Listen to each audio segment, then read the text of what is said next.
ساعات بحس ان دماغي مليانة افكار مسوحاني، واسأل اصحابي يقولولي طول ما انتي بتفكري بالطريقة دي هتفضلي تلفي في دواير ومش هتوصلي لحاجة. بس محدش فيهم قال لي ايه الحل. الاقي مشاعري متلخبطة، خوفي يشدني لورا، ده انا حتى من كتر اللخبطة بحس ان كله محصل بعضه، فاقدة الهدف والشغف. مين فينا ما مرش بده قبل كده؟ انا صافي وده بودكاست بين السطور. قعدت ادور كتير على حلول للي قلتلكوا عليه لحد ما لقيت كتاب Why has nobody told me this before؟ يعني ليه محدش قال لي ده قبل كده؟ للدكتورة جولي سميث. ودكتورة جولي هي أخصائية نفسية وكاتبة، كتبها بقت بيست سيلرز ومحتواها ساعد ملايين الناس يفهموا نفسهم ويعيشوا بوعي أكتر. واحدة من أكتر الناس اللي قدرت توصل علم النفس بطريقة بسيطة وواضحة. بصراحة ما جيتيش ليه يا دكتور جولي من زمان وبتقولي ليه ما حدش قال لي ده قبل كده؟ امال احنا نعمل ايه؟ الكتاب مش بس بيشرح مفاهيم عن الصحة النفسية، لا ده كأنك معاك دليل صغير لحياتك اليومية. كتاب بيحول لنا علم النفس لحكايات بسيطة قريبة من حياتنا. كتاب كبير ومليان دروس. استعدوا معايا للرحلة، كل حلقة هتفتح لكم باب جديد تفهموا بيه نفسكم. وأول جزء في بين السطور هو الشك في النفس، سيلف داوت. يمكن اللي مزعلك مش ضعفك، يمكن صوتك اللي جواك محتاج تسمعه بطريقة تانية.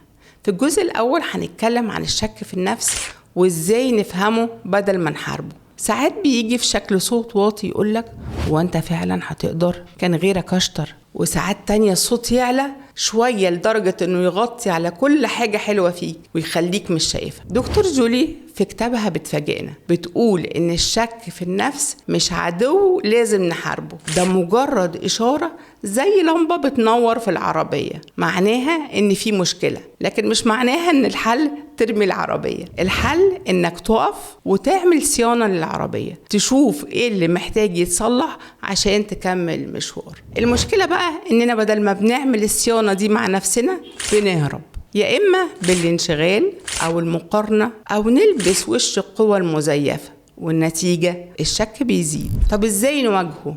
دلينا والنبي يا دكتور جولي. دكتور جولي بتقول لما تيجي فكرة تشككك في نفسك، لما تسمع صوت جواك بيقول أنا ما حققتش حاجة لحد دلوقتي، ناس أصغر مني سبقوني، وأنا قراراتي دايما بطيئة، أول خطوة ما تقاومش، اسمح لنفسك تسمعها بس ما تصدقهاش كلها، واسأل نفسك هو ده حقيقي؟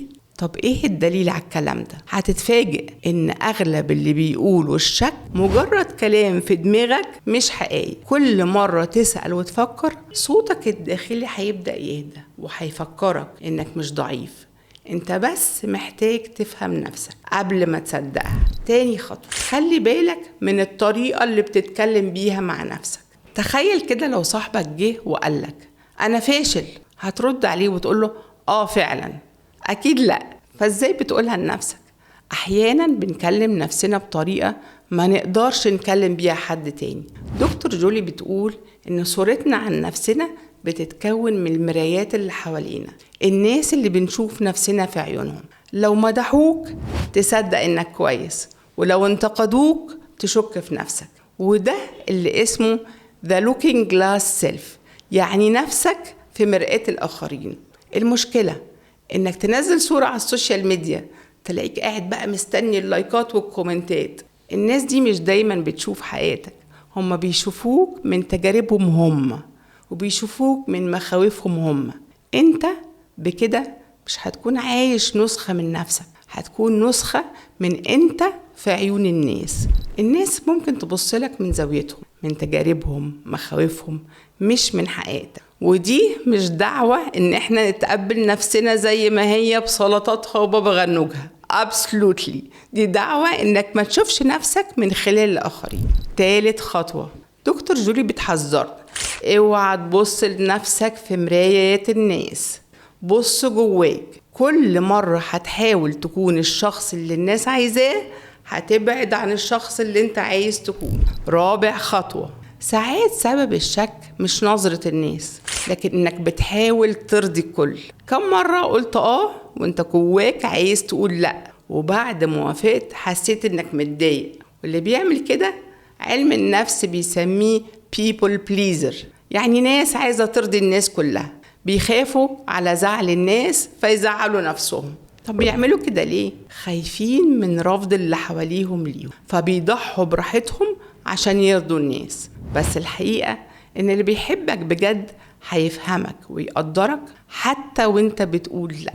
طب ايه الحل يا دكتور جولي؟ بتقول محتاج تتدرب انك تقول لا وانت مطمن، مش خايف من الرفض، وتكون مرتاح مع نعم اللي اخترتها. بس خلي بالك يا صديق، دكتور جولي بتتكلم من ثقافة غربية بتشجع الفردية، الانديفيديواليزم، واحنا عندنا ميزان تاني، بنقول نعم لما بنشوف خير، بنقول نعم لما بنشوف حد محتاج مساعدة، زي ما علمنا النبي عليه الصلاة والسلام: الله في عون العبد ما كان العبد في عون أخيه. وقال كمان: أحب الناس إلى الله أنفعهم للناس، إلى آخر الحديث. وبنقول لأ لما نلاقي التصرف فيه ضرر لنفسنا، بيستهلك وقتنا أو طاقتنا من غير فايدة. يعني التوازن، لا إفراط ولا تفريط.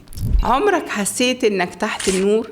كل الناس مركزة معاك، مستنين غلطة أو قاعدين يحللوك بنظراتهم. اللي حلل الإحساس ده هو عالم اجتماع اسمه توماس جيلوفيتش، وسماه سبوتلايت افكت، يعني إحساس إنك دايما تحت الكشاف، كل العيون عليك، بس الحقيقة الناس عندها حياتها ومشاكلها وسبوتاتها الخاصة بيها، ولو حتى لاحظوك لحظة بينسوا أسرع ما تتخيل.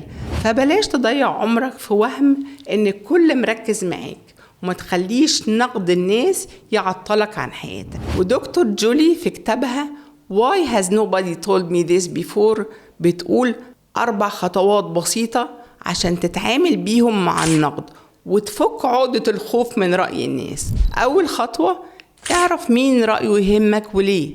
مش كل الناس شايفة الصورة الكاملة عنك، اختار مين فعلا يستحق تسمعه. تاني خطوة: خليك واضح مع نفسك. لما تكون عارف قيمك وأولوياتك هتعرف امتى تتعلم وامتى تقف وتقول الكلام ده مش ليا. تالت خطوة: مش كل رأي لازم يدخل جوه دماغك، في كلام بيعدي وفي كلام بيفتح باب جديد أشوف بيه نفسي. ما تخافش من النقد، المدح بيريحنا بس النقد هو اللي بيخلينا نكبر. افتح الباب للنقد، يمكن تلاقي فيه مفتاح لحاجة كنت محتاج تطورها. الثقة مش إنك ما تشك، الثقة إنك تكمل حتى وإنت شاكك.